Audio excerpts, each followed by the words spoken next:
Hey guys, this is Tepco Cycle Repair. Today we're going to be talking about the basics of cleaning carburetors. Now, if you want to start working on motorcycles or small engine repair or anything like that, you got to know how to do this. This is probably going to be one of the most common requests you get from your friends or whoever you're working on bikes for, is that they left their bike over the winter time and now it won't run. You'll be doing a ton of carb cleaning, fuel flushes. So I'm going to show you what I use and what I use to get these carburetors cleaned all out and the little parts I need. I'll show you a couple of tips that you're going to want to keep in the back of your mind, and all the little tools. So let's go over what I'm using. Alright, so first off, you want to make sure that you have plenty of your safety equipment here. Whenever you're using carburetor cleaner, you're going to be spraying carb cleaner. It's going to splash all over the place. You don't want to get in your eyes, so wear those. You got some gloves here. Get gloves that are not affected by chemicals, okay? Now, as far as the tools that you're going to need, you're going to need definitely a flathead screwdriver. I have a couple different ones here. This one I like the most. It's just it's a good size. It seems to get everything. It's long when you got to adjust and stuff. And then this one here is a small snap-on. It's got a little clip when you're out running trying to tune the bike. It's a good one to have. Now this is a snap-on T-handle ratcheting Phillips head. It really saves some time. Now you don't have to get a snap-on, but I will recommend that you get this type of a tip. And I'm not sure you guys can see that, but it's got tiny little teeth in the tip.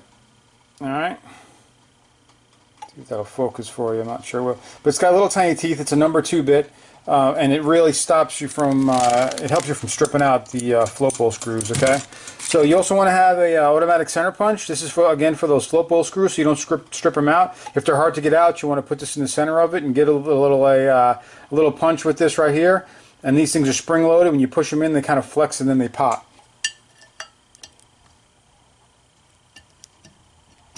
All right, just like that.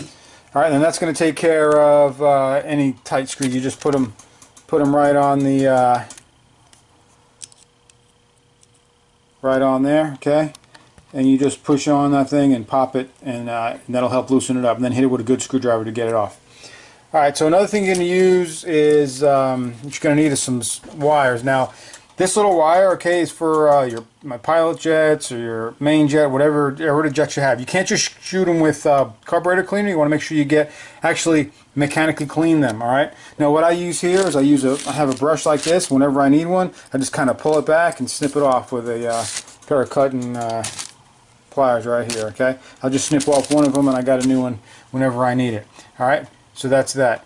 Now, make sure you have a nice set of jets if you're going to be doing any jetting. Alright, so make sure you have, plenty of mains and pilots, whatever you're working on. Alright, so let's get into a couple tips here. Now, first off, you're going to want to make sure that you soak these carburetors and clean them some way. So what I use here is I have a Black & Decker. This is just a single burner. Alright, it's got a burner underneath there. Alright, I got a pot sitting on top of it. Now, what I use here is I use some PineSol. Alright, that's PineSol mixed with water. You got to get it hot. Alright, if you want to get these carburetors clean, you got to get them hot. Alright, so this is what it looks like. It's just a single burner. Electric burner I got it plugged in. Now what I'll do is I'll get that thing good and steamy where it's steaming. Drop the bowl in there with when I drop the bowl in there, I keep all the jets and everything inside of it. So I'll drop all the jets inside the bowl, drop the bowl in there, take the carburetor all stripped down and drop it in there. Now you can use the Berryman carb cleaner, but if you're going to use the Berryman carb cleaner, you can't have any plastic on it because it'll swell up any plastic in the carburetor. So I use the PineSol because you can drop it in. You can drop the whole carburetor in there, plastic, rubber O-rings, and everything, and it won't mess them up. So you get everything nice and clean and warmed up, and then you scrub it all down, blow it off with some carb cleaner, and I'll show you what I do afterwards. All right. So all right. So back to the carburetor. What I do first is I strip everything down. So all right. So you want to take off the float bowl. So what I do here is again I use the tip here that's got the teeth on it. Okay. And I'll take these off. Now, if they're giving me trouble, I'll take my automatic center punch, put it in the center. Alright, and just give it a good boom. And what that's going to do there is just kind of knock all the threads and kind of loosen them up a little bit so you don't strip it. Alright, make sure you do that. That's one of the keys that a lot of people overlook and they end up stripping these. This one is loose. I had it apart already, so Alright, so we're going to take the 4 screws out for the bowl. Alright, so make sure you also have a couple of little cups for putting screws in. I use these off the top of the spray bottles and stuff, and the carb cleaner. And I'll take the screws and just put them in there so you don't lose them. Alright, and I use another one for the jets. So when we take the bowl off here, you're going to take the bowl off and you'll have your floats in there. Alright, you're going to have your main jet and your pilot jet. This pilot jet is what causes all kinds of havoc. If you get someone bringing a bike over and they say, hey, this bike only runs with the choke a little bit on, that's what's going to be clogged up. Alright, so what I use here, I have a special little wire that I'll use to push out the float pin. Alright, so I'll push the float pin out, drop it in the cup for the parts. Alright, and then I take the float out. So when you take the float out here, you're going to have your float needle.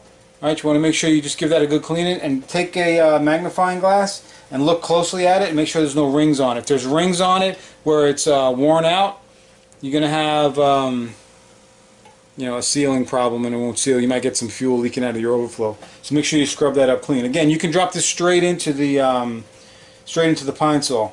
Now what I want to show you on this right here is the back part of this has a pin. See if I can show you here on this. Alright, see that pin? You want that to just move nicely in and out. Sometimes these will get stuck on bikes that sat a long time. Soak them in that PineSol or whatever you're using and get it nice and hot and just start working it. As soon as you start freeing it up like this, start spraying it with carb cleaner and free it back up again. This has to work smoothly for your float to operate properly. Alright? Alright, so back inside here. So we have our main jet and our pilot jet. So let's get this pilot jet out. I'm using a flathead screwdriver.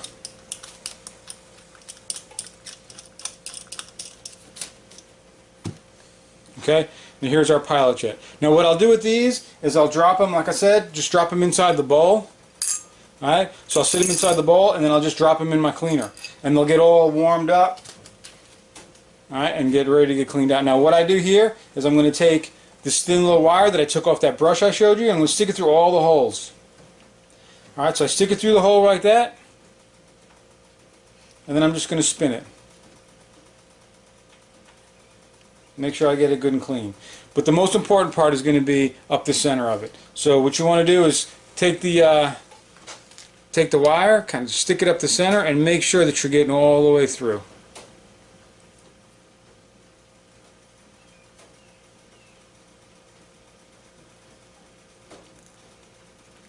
Now the reason that I use this wire right here, this is a nice clean jet, it's got no problems. Alright, the reason I use this wire is because this wire is super fine and it's very strong, alright? Yeah, crazy stupid fine. You can see this thing, this is a hard bristle, alright? It's not going to just bend. If you use some type of other wires, you're going to have a hard time getting those things to go in there and stay nice and stiff like this. You need to get it in there and you need to clean them all out. So make sure that you use a good wire. Now I also have a wire like this. Now this wire, if you can see, it's got a little tiny hook on the end of it. I just bent it in. Let's see if I can get it in. It's not going to focus for you, but you can kind of see the hook right there. And what I do with that is when you get to your mixture screw, alright, so we got our mixture screw right here on the side of this one. This carburetor is for an old KX. So we got the mixture screw right here. Make sure with the mixture screw you check your settings. So screw it in to lightly seats. Half, 1, a half. Alright, so this one was in 1 1/2 and then back it all the way out. Now this is a 2-stroke carburetor, so it's going to be a little different than your 4-stroke. So when you take the 2-stroke mixture screw out, it's going to be the screw. Alright, your mixture screw like this. And then I use that little wire I just showed you with the hook so I can hook the spring. Because sometimes the spring is stubborn. Alright, and I hook the spring out of there. This is something that people usually don't clean. You want to make sure you clean inside of there. Now, if you have a 4-stroke, you're going to have a screw that has a spring. Alright, you're going to have a screw that has a spring, and there'll be a fine little washer and a tiny O-ring. Alright, so the washer and O-ring. Alright, let me get you close here on this one. Alright, you can see the washer right there, so you'll have your mixture screw right there. Alright, the mixture screw goes into the spring, and then you'll have the washer and then the O-ring. Make sure you get those out. Sometimes this O-ring will crack and you'll get some leakage through there, and it's going to mess up your mixture screw. So make sure that you take care of those. Get them out of there, clean it up, clean the base of it, make sure it's good. Alright, so something else you're going to want to make sure you have. This is a valve lapping compound. You can use that. You can use semi-chrome. Alright, and you want to use a Q-tip. This is a dirty Q-tip. I don't have any new ones right here, of course. When you have the float out and you have the float needle out, that base down in the bottom of there, you want to get that all nice and clean. So you take a little bit of your valve lapping compound or your semi-chrome, you stick it down in there, alright, and you just polish it.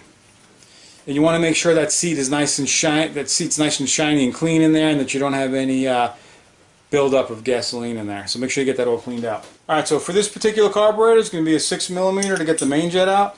Take the main jet out, get the main jet out of there. And these holes are usually gigantic. You can probably just about see light through there. You know, these things are so, the holes on these are, oh, need to for a second there. There we go. Alright, you can see light through there.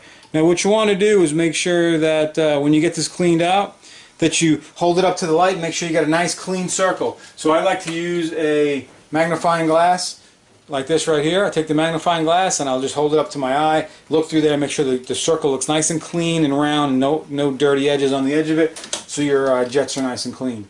So the slide, okay, you're going to have, usually you'll have the cable coming through there, but this is without the cable. Okay, the needle sits down in here. You take this out and the needle's down below it, but we're just getting into cleaning. So this part right here, you just want to wipe, make sure that the slide is nice and clean and shiny, and there's no excessive wear marks or anything on it. If you have a carburetor that's a constant velocity carburetor, a lot of street bikes have this. Okay, the throttle cable is not connected to this. This works when vacuum. Don't get any carburetor cleaner on this diaphragm right here. Okay, if you get carburetor cleaner on it, this is a bad one right here. It'll get wrinkles all on it. Okay, right in here. And when you get wrinkles on there, it won't operate smoothly, and it'll give you some trouble. Sometimes they'll get stuck in the up position. Alright, if they're stuck in the up position like this, it won't close, so you'll have problems on throttle down low. So make sure that, again, this is cleaned up right here. Just take a rag or a little scuff pad with some cleaner and just wipe this down, but don't spray carb cleaner on this. Alright. Alright, so your bowl gasket right here. Alright, if yours comes out, don't get gasoline all over it. Just wipe it down with some WD-40, clean it up, put it aside. You can soak this in the PineSol. Again, another reason why I like the PineSol. That's no problem. Don't get gasoline on it when it's outside of its seat right here where it belongs. It'll swell up and be a nightmare to get back in, especially the China, if you get a China rebuild kit, which I don't recommend. Alright, so if you have to replace any of these jets, if you decide that you don't want to try cleaning out your pilot jet, make sure that you get an OEM or a Kian or Mikuni jet. Don't go buying a cheap China jet kit for these, okay? Because the problem with those is that the hole for the jet size is usually not right, and you'll be chasing a jetting problem and not know what's going on. You'll be changing the jet size with the China jets, and your sizes are off. And make sure you go with an OEM. These are not that expensive. They're a few bucks. You can get them online, factory OEM jets. Get good, nice, good jets for your carburetor if you want it to work right. Alright, so when you get to the bowl, the actual floats, just wipe them down. I use a really light scuff pad and like a Scotch-Brite pad or something, and I spray some, you can spray carb cleaner on this, you can spray, WD-40, just wipe it down and make sure there's no residue left on it. Alright, so the choke right here, sometimes these will stick. Alright, for the choke, you want to make sure that your choke base is clear and clean. So what you want to do, take your appropriate size wrench, in this case it's a 14, you want to take that out. Right, and the bottom of that, it's a little rubber base on that, okay? And what that does is when it goes inside there, it seals off that hole at the bottom. So when your choke, alright, so when your choke is on, alright, so what it's going to do is it's going to start sucking up fuel from the bowl area, and then when you shut it off, you push it down, it's going to cut it off. So when this is shut all the way down, you're not going to be getting any fuel through your choke circuit. So the key here is when some of these have a idle adjustment here. I think some of the Suzukis have an idle adjustment here. Alright, so you don't want to mess that up. Just unscrew it here at the base. Take it out. Right, you can soak that if you want to, but I would just spray it and wipe it down and be fine. So now we got this carburetor, stripped down. We only have the idle adjustment here that you just want to leave that in place. Take this and soak it in the cleaner. Now the way that I do it with the cleaner, all right, I got this cleaner right here warmed up and steaming. I'll drop the carburetor in there, I'll let it soak, and in there you only need to let it soak when it's hot for about 15 minutes or so. After the 15 minutes, take it out. I have another pail that has just straight water in it, and I'll take my toothbrushes, and I'll take the toothbrushes and just kind of wipe them down and scrub them up. I try to just scrub the little areas here. I make sure this is all clean inside here, the base, make sure it's all cleaned up. All right. When it's all cleaned in there, I dip it in the water, slosh it around. I blow it out with the compressed air. I'll just take the compressed air, blow it through everything, get it all dry. I spray it with some WD-40 to get rid of any water that's left over, spray it again, and then that's good to go. Alright, so I'm using, I use carburetor cleaner, just Walmart cheap carburetor cleaner. It's cheapest around, works just fine. After I get it all clean, I take the jets. Alright, now I pull the bowl out because I have the bowl sitting inside there. Take the bowl out. Jets in it, take the jets out, run the wire through like I showed you guys, and scrub it clean. You can use a brush like this right here if you want to really get it nice and shiny, and you can just polish them up that way. But a shiny jet doesn't make a jet run better, so you want to make sure that the hole in the insides are cleaned out. That's the most important thing. All right. So after you get them all cleaned out, you want to start screwing them back together. So you drop your pilot in there. Don't over tighten them. Put your main jet back in there. Alright, so we have our pilot tight, main tight. Alright. Now sometimes when you take the main out of there, you'll have an emulsion tube to deal with. Now if you look close at this one, okay, that has a couple punch marks, so 3 punch marks there. Alright. It's got one right there, one there, one there. It's got 3 punch marks in this thing so that you can't get it out of there. If you try to jam it out, you may do some damage to it. So in this case, I would just leave this one in there. Just give it a good soaking. Now some of them unscrew. All right, if you unscrew them, it's going to look like this right here. You'll have a bunch of tiny holes in there. All right, those little tiny holes right there. You want to make sure you run the wire the same way. Just run the wire through the holes and spin the jet on each hole.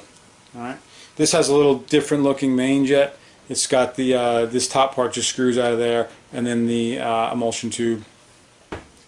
Alright guys, so that's about it. Most importantly is that you want to get the jets cleaned. You want to make sure you can see all the way through them. If you take the carburetor off and it's got a lot of green on there and stuff from the ethanol fuel and stuff, take the whole carburetor off and soak it and clean it. A lot of times on these bikes you can just rotate the carburetor, pull the bowl off, pull the jets out, clean the jets, spray the bottom of the bowl, put everything back together again, and the bike's going to start and run. That pilot jet, those are the ones that are getting clogged up all the time, and they won't let the bike run off of choke. It has to keep the choke on, because when the bike is idling, it's sucking up fuel through the pilot jet. So if that's clogged, you need to overcome that with some fuel through the choke circuit. And that's why a lot of guys will have that problem with that. It only runs with the choke on a little bit because the pilot jet's clogged. Simple, you'll do a lot of those. Another thing I want to touch base on is the fuel. Whenever somebody brings you a bike that has a carburetor problem, drain all the fuel. Make sure all your carb cleans go with a fuel flush. Alright? Don't just clean the carb and run the crappy fuel that's still in there. Because some people, new fuel to them is new fuel, meaning it came out of the gas can, and that gas can's fuel may be sitting for a year. So make sure you dump all that crappy fuel out of there and put fuel that you know is good in there. I always run super on all my bikes, and I'll put super in there with my 2-stroke oil. I mix it up the way I use it. I'm using the Sabre. But I'll mix up my stuff, and so I know that what I'm putting in there is going to burn and it's going to run just fine. Don't try to run on somebody's old fuel, okay? A lot of times you'll get water in there. Sometimes I'll get bikes over here that have carburetors that won't run. I take the drain out. Right? In this case, it's this one right here. It's that 17mm. You take that out of there and water comes out. So I've drained a lot just just water coming out of them or just gas because it's been sitting. And sometimes if a bike's not starting, just take that little drain out of there. Sometimes the flathead, let that old fuel just flow out, some fresh fuel from the tank flow in, and that'll start it if it hasn't been sitting too long. Again, make sure that you get these jets cleaned all the way through. Don't use China stuff because it's going to work like crap, especially the China rebuild kits. The rubber that they use for the base gasket just swells up. For the bowl gasket, it just swells up, and you won't be able to get the thing in if you get any fuel on it. Especially if you got to take the bowl off a couple of times. They're just garbage. Try to get OEM O-rings for your float bowls. Now, if you're going to use like the Berryman Carb Clean, don't soak any plastic in there. Make sure you use something. You can use like Simple Green if you want, but the key is heat. If you put heat on it, don't leave it overnight or nothing like that. 15 minutes. If you leave them in there real long, they'll turn black. If they turn black, you got to scrub them to get the black off. All right. So make sure that that you soak them in there for about 15 minutes. Take them out, and I dump it in water because I don't want too much the cleaner to sit on there for a long time. Rinse it out with water. Spray it down with some WD. Blow it out with air. Put it aside, get your jets, put your jets back in. You know, the same thing. I always blow air through the jets if I got a alright, so with my air gun here, I'll take the jet after I cleaned it all up. Alright, ran wire roll through it. I'll just stick it in there in the end of the alright, I'll stick it in there like that, holding on to it so I don't shoot it across the shop. And I just shoot some air through it and it blows all out good. Blow some air through there. Make sure you get nice air flow and you can see light through these. Okay, these holes, these pilot holes are very small. You want to make sure that you can see light. Just hold it up to the light, look through it, and make sure you got a nice clean hole through there. Alright? Alright guys, so cleaning carburetors is real simple. There's basic stuff involved. Make sure you get the jets out, clean the jets up, spray the ports, make sure that's going. Make sure your float height is correct. Now, if someone's bringing you a bike that was running fine last year and it's not running good this year, it's not going to be a float height issue. So don't get in there and start bending tabs and making all kinds of crazy adjustments. All right, just clean the jets out, put it back together, and it's going to run. So, you know, make sure your float height is correct.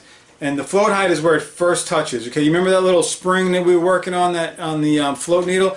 Okay, so when you rotate this slowly, as soon as it touches right there, that's your float height. You don't want to turn it completely upside down and let all the weight of the float sit down. That's not your float height. Your float height is where it first touches, right? Where it's first touching that plunger, and it stops, and then you have the spring right there. All right, that's where your float height is, not there. All right, all right, all right, guys. So if you like this video, please give me a thumbs up. If not, give me a thumbs down. Leave some comments below. I'll do my best to answer them. And also subscribe for me. I'm trying to hit 2,000 before Christmas, guys. So until next time. This is TEPCO Cycle Repair.